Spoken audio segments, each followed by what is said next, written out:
Thank you so much for coming back. I am Jen, the host of Networking Now, and I am joined with Rob Rains of Certissima Technologies. But Certissima isn't the only company that he owns. He actually is also a life coach and a life relationship coach. And he started to tell us a little bit about what that looked like before we cut to break. So, Rob, tell me a little bit about what a relationship and life coach actually looks like, and what do you do? Sure. Life coaching in general, I'm working with a client, usually an individual, but sometimes groups, and teaching them uh, how to attain their whatever it is that they desire to attain in life. So they may have a very specific goal, like I'm trying to improve a relationship, or I'm trying to make more money, or I'm trying to hit a specific health goal. And in each of these cases, I'm just helping them attain the mindset required to do it, uh, pull in the thoughts and belief patterns that will help them attain that, and then set up a plan and work toward that. The relationship piece of life coaching is the area where I have expertise, and that is more about teaching people why they react the way that they react to different stimuli, and teaching them how other people react too, and then how they can look at that differently. And most of all, the most important piece is teaching them how to create a safe emotional space within themselves so that they can walk into any interaction and create a safe emotional space for the other person. You cannot pour from an empty cup if you don't have self-love. You can't love another person if you don't have self-respect. You can't respect another person, and so forth. And so teaching them how to build to truly have those things inside at the beginning, and then to bring that to the table is a really fun and powerful thing. And I think that that's really interesting. And through your journey through entrepreneurship and, having the other business that you have plus this business, how did you become a life and relationship coach? Sure. So it started actually while I was married to my first wife, and I began a journey of just improvement in health, in all sorts of things, and attained some success very quickly. And so I just naturally had some people reaching out saying, "Hey, how did you do this? How did you do that?" I used to, for example, be about 400 pounds, and so I was much larger. And as I lost a lot of weight, I put a little back on during COVID, unfortunately. But as I lost a lot of weight, people were like, "Oh, how did you do that? Talk to me about that. Teach me." And so I started with that. But health coaching wasn't really a draw. It was just more something I did as a favor. And then, but I found that teaching people how to attain goals and how to be their best selves was really something that lit me up, something that was fun, and teaching them why. In fact, the name of the coaching business, Powerful Identity, learning how identity fits into how someone behaves, and how making small shifts in their identity can help them to overcome the habits that are difficult to overcome. That became a passion for me. And then I went through a divorce in late 2019, very early 2020, just before COVID. And during that time, I was, so um, with my first wife, I have 7 children, and the youngest 4 were living with me full time during COVID. So it was a lot of transition at once. And so I was newly single. I was trying to get out there and date once in a while. I was working full time in my IT business, doing a little bit of coaching here and there, and then caring for my children. And there was just so much going on that I just did a whole lot of growing in a very short time. I received a lot of coaching and therapy, and then that just helped me to learn a lot of things that transitioned into coaching. And I created an online Facebook group for like-minded people that were also single, and grew it to 2,800 people in about 2 years. Wow. Yeah, that's powerful. It was a lot of fun, and that gave me a place to learn a lot from other people about what they were thinking, what they were experiencing, and so forth. And so that just helped me to refine my coaching a lot. Which is really interesting, right? And I feel like coaching can directly correlate to networking. And we talked about that, off the air about how, being a part of these groups and being a part of, being a coach, it leads you to connect with a lot of different people and a lot of people going through a bunch of different things. And it's really interesting how your own personal life was kind of the driving factor for you to create this group, for you to, kind of continue to get out there and help other people doing something that you're doing. So coaching is something that I am a big advocate for. I think everyone should have a coach or have a mentor or have somebody, to help guide them, especially as they're going through things, because I feel like we're always learning and we're always growing. So I love the specialty in it, because sometimes we just get so caught up in the things that we're doing in the everyday that we do lose our identity. We do lose some of the things that we're doing, and we have to be reminded. And so, when you were telling me about your journey and about what you created and how you created it, and then you told me what it meant, and it was just kind of like that moment, like, oh, that is powerful. That is, it is so easy to lose that identity. And I think it's amazing that you refound that. And on top of all of those things that you're doing, you did also mention to me, and I've known you for some time, I didn't know that you were a podcast co-host. So what do you who do you service for the podcast? Because I thought that was really cool. Sure. It's a fairly new podcast. My co-host and I started last year, and we've recorded a number of sessions, but we're just beginning to get them on the air. The podcast is Awake and Arise, and it's a podcast for Christian men. And I do that with my co-host Heidi McLean. She's also a life and relationship and motivational coach. So that's really cool. So you're able to, even get out there a little bit more and talk about the things that you're working on, and help like another target demographic, which I think is really awesome. Podcasting is really cool, and so definitely we'll make sure to put those in the show notes, so we can, if anyone's interested in checking out the podcast and getting that podcast out there. I told you, before, it's something that it might not be my target demographic, it's not pointed towards me, but I'm still really interested to hear it and hear about all the things that you're talking about. So I think that that's really awesome. And so now that you created the group, you were telling me something interesting about the group, that you actually left the group that you created. And what was the reasoning for leaving the group that you created and continuing on your coaching journey? Sure. So I got married this past May of 2023.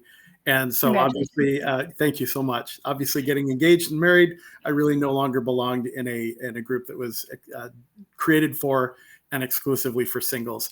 I had also gathered around me a number of really capable admins, and so I was able to hand off the group to them, and they continue to moderate it to this day, and it's a lot of fun.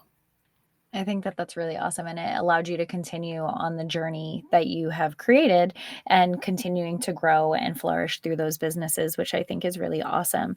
And so when we were talking about it a little bit before, because I'm really interested in this part too, you started your coaching while you already had, your IT business. Is there any crossover between the IT business and the coaching business, or are they two completely separate businesses? That's a great question, because when I first began that, I'll be honest, IT is cool and it's fun, and I get to do sales, and it's enjoyable, but it didn't really light me up like coaching does. And so I used to see them as opposites. Like, the IT was a thing I didn't do, or my heart wasn't quite in, and the coaching was. And the truth is, my heart is in both. But there is a big crossover, and I had to find that in order to, for the both to light me up. And that is, they're both centered around people. And the coaching is all about people. It's all about loving people, having a care for them, and wanting them to have their best experience. And the tools that I teach a couple or a person in relationship coaching are the very same tools that I'm using as I'm sitting across the table from somebody, helping them to choose the right IT managed services plan for their business. I think that's really interesting, and I find it really cool that you're able to correlate the 2. Because for me, I'm like, "How in the world did these 2 cross?" And then you said it, and I was like, "Oh, okay, this makes sense." But I would imagine that the networking for these 2 businesses are completely different. So, I mean, I'm sure there are some groups that you can probably go to, because I know you were saying with IT, it's business to business, but you also have groups and you also have direct clients. So, how do you find marketing and networking different for this other business? Sure. So I still go to similar networking groups, but I find that I talk to different people. So when I'm talking about an IT business, I'm talking to the accountants, the CPAs, the lawyers, and people like that. And then when I'm talking about coaching or seeking to further coaching, I'm typically talking to other coaches or health professionals or um, just people that work with individuals, and that tends to be that. So it's just a matter of figuring out which person I'm going to talk to about which business.